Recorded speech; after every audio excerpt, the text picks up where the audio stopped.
Dedicated to all husbands.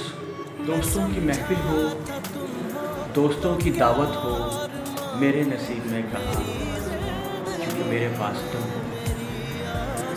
دوستوں کی outing ہو، دوستوں کی ہائٹی ہو، یا باربیکیو کی گیدرنگ ہو، میرے نصیب میں کہاں، کیونکہ میرے پاس تم ہو.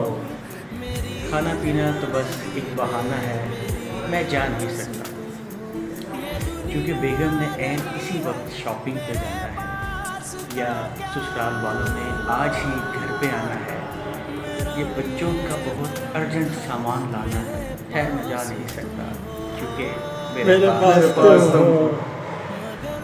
میں خود سے مل پاؤں کبھی، میرے اپنے وقت سے وہ لمحہ مجھے بھی میسر ہو، پر ایسا ہو نہیں سکتا، کیونکہ میرے کیونکہ میرے پاس پاس تم ہو.